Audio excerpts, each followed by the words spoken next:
memang kebetulan Pulau Jawa Indonesia ini dikatakan bintu Tarim, ini punyanya Aulia Tarim.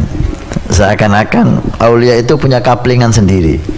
Ini bahasa apa ya, guyon ya, kita nggak tahu hakikatnya, tapi kita pernah dengar dari para salihin bahwa Indonesia ini milik Aulia Tarim.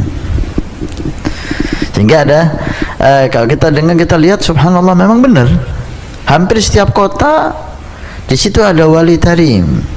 Coba kita lihat Jakarta, Habib Ali Kuitang Al-Habsyi, Habib Abdullah bin Muhsin Al-Attas Bogor, Habib Hussein Luar Batang, Al-Idrus, sampai Habib Umar, Habib Salim bin Jindan, Habib Umar bin Hud, Hadramut, semuanya Hadramut Tarim. Cirebon, Sunan Bonang, Sunan Giri Gresik, Maulana Maki Ibrahim, Habib Bakar Gresik. Dari Surabaya, Habib Muhammad bin Idrus Al-Muhdha, Habib Muhammad bin Ahmad Muhdha, Muhammad bin Idrus Al-Habsyi, wa Habib Neon, dan seterusnya. Kau Bangil, Habib Abu Bakar. Kau Pasuruan, Habib Ja'far, Habib Alwi, Habib Ali bin Ahmad Al-Muhdhar. Kau Berani, kau Probolinggo, Habib Hussein Al-Hamid. Kau Tanggul, Habib Saleh. Kau Banyuwangi, Habib Hadi Al-Haddad. Sayyidina Hussein bin Ali bin Abi Talib, terutama dari Muhajir Allah Ahmad bin Isa, keturunannya sampai Faqih Al-Muqaddam yang kita sebutkan tadi doanya, mereka lebih menjaga nasabnya sehingga terwujudlah satu Rabithah Al-Alawiyah yang khusus konsentrasi mengurus tentang nasab. Kan mayoritas, kebanyakan 95% nasab dari Sayyidina Husain, sedikit dari nasab Sayyidina Hasan. Aulia yang kita kenal di Indonesia ini, mereka itu aulia dari Yaman, Hadramut, terutama Tarim dan sekitarnya, hampir seluruhnya dari Sayyidina Husain. Faqih Al-Muqaddam, Muhajir Allah Ahmad bin Isa, Sayyidina Husain bin Ali bin Abi Talib. Bismillah. Assalamualaikum.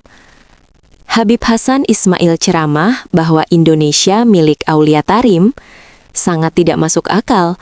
Bagaimana mungkin Indonesia yang subur makmur ini dimiliki oleh kota Tarim yang gersang tandus, kota yang tidak bisa menghidupi dirinya sendiri? Oleh karena itu, para habib semakin dibiarkan, semakin menjajah dan menjadi-jadi, maka ulama terkemuka, Bapak Kiai Haji Prof. Said Akil Siraj dan Bapak Haji Prof. Mahfud MD, kasih faham para habib yang songong, mau mengklaim perjuangan pahlawan Indonesia. Islam datang ke sini, kalau kita lihat tokoh-tokoh pertama, itu tidak ada yang dari Yaman. Tidak ada dari Yaman. Dari Yaman. Yang pertama, clear, Fatimah binti Maimun, Wasil, Syekh Wasil yang di setelah gedung Kediri, kuburannya itu ini Sabur dari Persia, kalau sekarang Iran yang Sabur. Syekh Ahmad Subakir yang kuburnya di Goa, ya, di Sulawesi, itu juga dari Khorasan. Syekh Qura di Kerawang, itu dari Cina. Ya, jadi Maulana Ishaq dari Tobruk, dari kota perbatasan Mesir Libya. Nah, kemudian setelah ada penjajah Belanda mendatangkan Arab dari Yaman itu. Dari Yaman. Periode berikutnya baru muncul. Jauh. Ini kan sebelum Wali Songo ya, kedatangan saya sebut tadi sebelum Wali Songo. Nah, di sini terjadi manipulasi ya. Sengaja memamerkan ya, memasang gelar Habibnya itu supaya mendapatkan posisi yang lebih terhormat daripada yang lain. Itu berhasil seperti itu di Indonesia dan Malaysia dan Brunei. Malaysia juga ada ya? Iya. Untuk status sosial mereka. Ya, kalau di Timur Tengah nggak ada. Di Mesir biasa aja, yang alim, yang berilmu, yang berkualitas ya dihormati orang. Yang tidak biasa jadi pegawai, jadi pekerja, walaupun di Alatos atau Segaf, hanya di kita ini. Nah, saya bukan lagi nasab ya, hanya saja secara rasional, mereka tuh katanya akhirnya Ubaidillah bin Ahmad Al-Muhajir bin Isa. Nah, tidak mungkin ada ahli bait namanya Ubaidillah, karena Ubaidillah itu gubernur Irak yang membunuh Sayyidina Husain dan saudara-saudara di Karbala. Namanya Ubaidillah. Oh iya, namanya Ubaidillah yang eksekutornya itu atas perintah Yazid, Khalifah Yazid. Ya. Al-Amawi. Maka Habib itu nggak ada namanya Yazid. Cari ada nggak Habib namanya Yazid? Nggak ada. Amr nggak ada. Muawiyah nggak ada lagi malah. Begitu. Ubaidillah nggak ada. Cuma nggak ada Habib nama Ubaidillah. Nah, sedangkan itu katanya itu semua ini turunan Pak Ali bin Ubaidillah bin Ahmad bin Isa bin Muqaddam nanti Ja'far Shadiq. Jadi menurut saya rasional saja, tidak mungkin ada Habib namanya Ubaidillah. Itu ya. Tadi saya boleh nasab bukan nasab.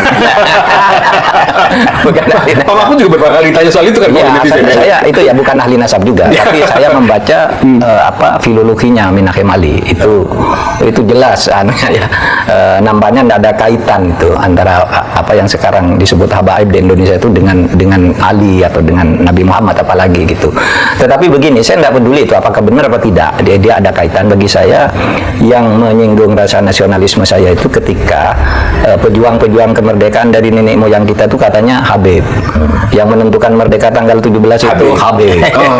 Waduh, jadi klaim-klaim seperti itu itu terganggu gitu ya. Ada surat resmi Bung Karno ya, dalam surat menyuratnya dengan Hasan itu dia merasa jengah dengan Habib. Saya nih kok begini ya, Habib nih kok begini ya, merasa meninggikan diri. Saya tidak suka kata Bung Karno. Ada suratnya, ada suratnya, nanti bisa dilihat.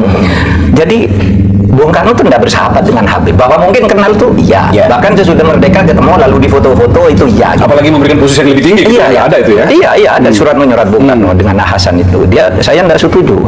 Seakan-akan Habib ini kelas tersendiri gitu. Itu Bung Karno. Gitu. Nah dan ya tidak apa-apa sih jadi warga negara biasa, tapi jangan melebih-lebihkan ya. Seakan-akan dia lebih hebat. Apalagi ketika kasus itu rame kan, cerita-cerita bahwa misalnya ya ada seorang Habib itu minta uang ke kiai di Jawa Tengah gitu, ketika minta 40.000, saya 40 juta, saya hanya punya 10 juta, ditempeleng katanya. Di Madura itu ada seorang punya istri cantik, kalau kamu ingin masuk surga keturunanmu diminta istrinya, dibolehkan gitu. Dan orang-orang di kampung kita biasanya yang merasa bangga banget gitu. Ini sejak kapan kita jadi budanya orang-orang Yaman? Maka saya sebagai anak bangsa tersinggung, apalagi cerita-cerita hurufatnya itu bisa nurunkan emas. Kalau bisa nurunkan emas banyak di YouTube itu, Pak. Iya, bahwa kalau seorang Habib yang gila itu lebih mulia dari 70 kepala kiai gitu kan ada. Nah, ketika cerita itu beredar kan ada yang berteriak tuh, Habib yang dari Habib yang rambut perak itu sama Habib Rizik, coba tunjukkan kepada saya, akan saya hajar sendiri kalau ada Habib begitu. Dikeluarkanlah omongan Habib Taufik, omongannya semua video-video itu keluar. Semuanya video bohong. Kayak video-video tadi, enggak dihajar tuh. Gitu. Sudah disebut ini alamatnya, ini namanya, tanggal sekian ngomongnya ini sih. Enggak ada, dihajar, katanya mau dihajar sendiri. Katanya, ayo keluarkan gitu. Nah, di situ saya kira kita tidak anti Habib. Habib yang baik sekali banyak di Indonesia ya toh. Kita punya Habib Quraisy Shihab, Habib Alwi Shihab dan macam-macam banyak sekali yang sangat kita orang yang berilmu gitu ya. Tapi yang Habib yang seperti itu lalu kembali pada inna akramakum indallah orang yang baik, berilmu, bertakwa, berakhlak kita hormati. Habib kayak Cina kan, apapun dia gitu ya. Iya betul. Sebaliknya orang fasik, orang yang perilakunya jelek ya nggak usah kita hormati lah.